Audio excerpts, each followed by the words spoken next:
आखिरी बुलावा। तीसरी रात।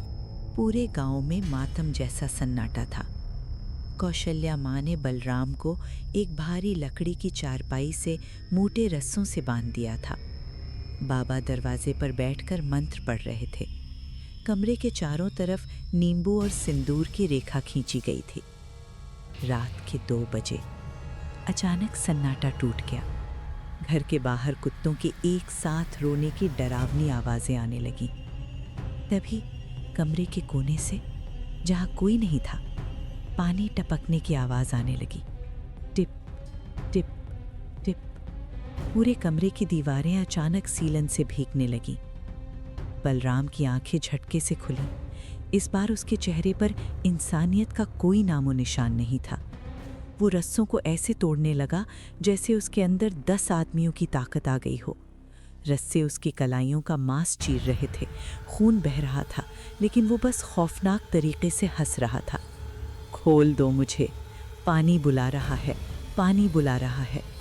उसकी आवाज़ अब दोहरी हो चुकी थी, एक बलराम की और एक किसी भारी राक्षसी जीव की। कौशल्या माँ फूट फूट कर रोने लगी। मत जा मेरे बच्चे, मैं तेरी माँ हूँ, मुझे छोड़कर मत जा। लेकिन तभी कमरे का बल्ब जोर के धमाके के साथ फूट गया। घुप अंधेरा। अंधेरे में एक भारी आवाज गूंजी, वो अब तेरा नहीं रहा, वो मेरा है।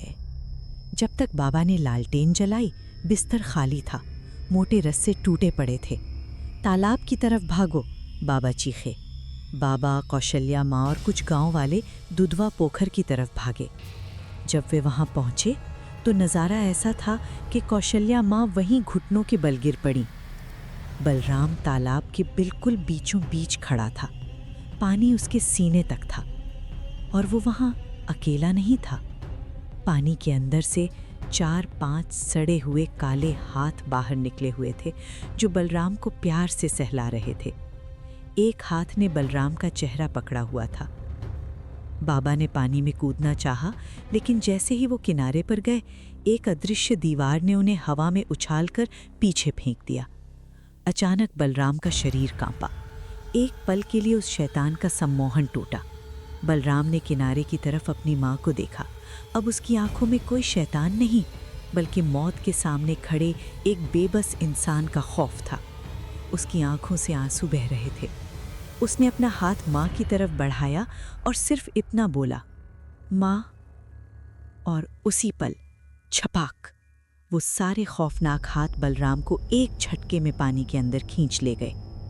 पानी पर कुछ बड़े बुलबुले उठे और फिर सब शांत, एकदम शांत, जैसे वहां कुछ हुआ ही ना हो। The twist. Fear files epilogue.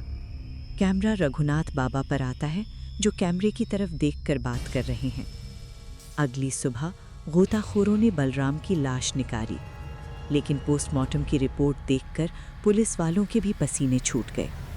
Balram के फेफड़ों में पानी की एक बूंद नहीं थी। उसकी मौत डूबने से नहीं, बल्कि पानी के अंदर कुछ ऐसा भयानक देखने से हुई थी जिससे उसका दिल फट गया था, हार्ट अटैक। और उसकी लाश के चेहरे पर डर नहीं, एक भयानक जमी हुई मुस्कान थी, जैसे मरने के बाद उसे उसका दोस्त मिल गया हो। कौशल्या माँ उस सदमे से कभी बाहर नहीं आ पाई।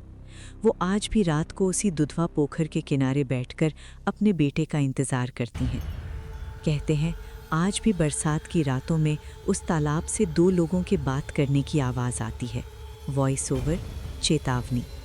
अगर तुम कभी किसी सुनसान जगह या पानी के पास से गुजरो और कोई पीछे से तुम्हारे अपने की आवाज़ में तुम्हें पुकारे, तो भूल कर भी पीछे मत मुड़ना, क्योंकि कई बार जो बुला रहा होता है उसे सिर्फ तुम्हारे साथ की ज़रूरत होती है, हमेशा के लिए। अगर आपको दादी की ये कहानी पसंद आई हो तो वीडियो को लाइक ज़रूर करें और हमारे चैनल को सब्सक्राइब करना मत भूलिए। आपका एक सब्सक्रिप्शन हमें और भी प्यारी प्यारी कहानियाँ लाने के लिए प्रेरित करता है। इस कहानी को अपने दोस्तों और परिवार के साथ ज़रूर शेयर करें, ताकि वो भी इन मज़ेदार कहानियों का आनंद ले सकें। धन्यवाद।